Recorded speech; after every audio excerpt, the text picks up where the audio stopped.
വിരക്തി വരുമ്പോൾ അതിനെയാണ് വൈരാഗ്യം എന്ന് പറയുക. അപ്പോൾ ഭക്തിയും ജ്ഞാനവും വൈരാഗ്യവും ഒക്കെ ഉണ്ടാവണമെങ്കിൽ നിരന്തരമായിട്ട് ഭഗവാന്റെ കഥകൾ കേൾക്കുക, ഭഗവാനെ കീർത്തിക്കുക, ഈ ഭാഗവത ശ്രവണം വേണ്ട പോലെ കേൾക്കുക. എന്നാൽ മാത്രമേ നമുക്ക് ഈ ഭക്തിജ്ഞാന വൈരാഗ്യങ്ങളൊക്കെ ഉണ്ടാവുള്ളൂ. അത് ഉണ്ടായിക്കഴിഞ്ഞാൽ മാത്രമേ നമുക്ക് നമ്മുടെ ജീവനെ ആ മോക്ഷപദത്തിലേക്ക് എത്തിക്കാനും സാധിക്കുകയുള്ളൂ എന്ന് ഈ മഹാത്മ്യത്തിലെ ഭാഗവത ഈ ഭക്തിയുടെ കഥകൾ പറഞ്ഞുകൊണ്ട് നമ്മളെ മനസ്സിലാക്കി തരികയാണ്. ഇനി ഒരു കഥ കൂടി പറയുന്നുണ്ട്. തുംഗഭദ്രാ നദീ തീരത്ത് ഉണ്ടായിരുന്ന ആത്മദേവൻ എന്നൊരു ബ്രാഹ്മണ ശ്രേഷ്ഠന്റെ കഥ. ആത്മദേവന് കുട്ടികൾ ഉണ്ടായിരുന്നില്ല. അപ്പോൾ അദ്ദേഹം വളരെ ദുഃഖിതനായിരുന്നു. അതുകൊണ്ട് അദ്ദേഹം ഒരു സന്യാസി ശ്രേഷ്ഠനെ കണ്ടു. മഹായോഗിയായിരുന്നു ആ സന്യാസി ശ്രേഷ്ഠൻ.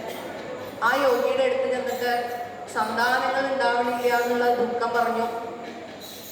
അപ്പോ അദ്ദേഹം ഇങ്ങനെ ജാതകമൊക്കെ നോക്കി. ആത്മദേവന്റെ ജാതകമൊക്കെ നോക്കിയപ്പോ 7 തലമുറയിൽ പോലും അദ്ദേഹത്തിന് സന്താനം ഉണ്ടാകാനുള്ള യോഗമില്ല എന്ന് കണ്ടു. അപ്പൊ പറഞ്ഞു മനസ്സിലാക്കി.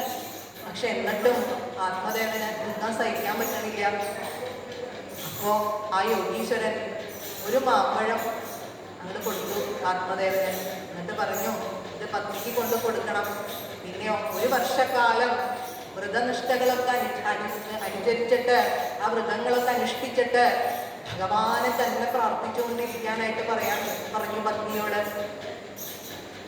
ഇതനുസരിച്ചിട്ട് ആ പഴവുമായിട്ട് ആത്മദേവൻ തൻ്റെ പത്നിയായിട്ടുള്ള ദുന്ദുലിയുടെ അടുത്തേക്ക് ചെന്നു. ദുന്ദുലിക്കാണെങ്കിൽ ഈ വ്രതങ്ങളൊക്കെ അനുഷ്ഠിക്കണം എന്ന് കേട്ടപ്പോൾ അതൊന്നും ഒട്ടും സ്വീകാര്യമായിട്ടില്ല. ഭഗവാനെ കീർത്തിക്കുക, വ്രതങ്ങൾ അനുഷ്ഠിക്കുക, ഇതൊന്നും അവൾക്ക് സ്വീകാര്യമായിട്ട് തോന്നിയില്ല. ഇത് മാത്രമല്ല, ഗർഭം ധരിക്കുക. ഗർഭം ധരിച്ചു കഴിഞ്ഞാൽ തൻ്റെ ഈ ഭാഗ്യ സൗന്ദര്യമൊക്കെ നഷ്ടപ്പെടും. പിന്നെ അതിൻ്റെതായ ആലസ്യം നഷ്ടപ്പാടും. അതൊക്കെ ഓർത്തപ്പോൾ ദുന്ദുലി പറഞ്ഞു. ദുന്ദുലി ഇങ്ങനെ മനസ്സിൽ എന്തെങ്കിലും ഒരു ഉപായം ഇതിനെ കണ്ടുപിടിക്കണമെന്ന് വിചാരിച്ചു.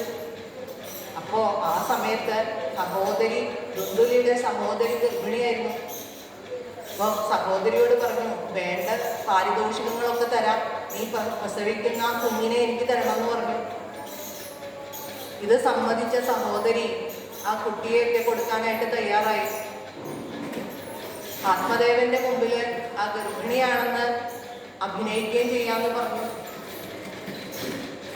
അങ്ങനെ അപ്പോൾ ആ മാമ്പഴം ആ തൊഴുത്തിലുണ്ടായിരുന്ന ആ പശുവിന് കൊടുക്കുകയും ചെയ്തു. കുറച്ചൊക്കെ സമയം കഴിഞ്ഞപ്പോൾ, കുറച്ച് കാലം കഴിഞ്ഞപ്പോൾ പശു ഗർഭിണിയായി. ദുന്ദുലി പ്രസവത്തിന്റെ ആ ഗർഭത്തിന്റെ അഭിനയത്തോട് കൂടിയിട്ട് ആത്മദേവനെ വിശ്വസിപ്പിച്ചുകൊണ്ടിരുന്നു ഗർഭിണിയാണെന്നുള്ളത്.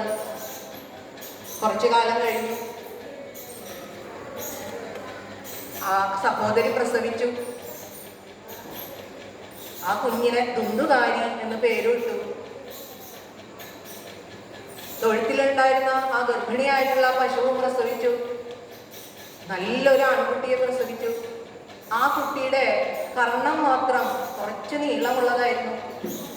അതുകൊണ്ട് ആ കുട്ടിക്ക് ഗോകർണൻ എന്നുള്ള പേരും കൊടുത്തു. ഗോകർണൻ ബാല്യകാലം മുതൽ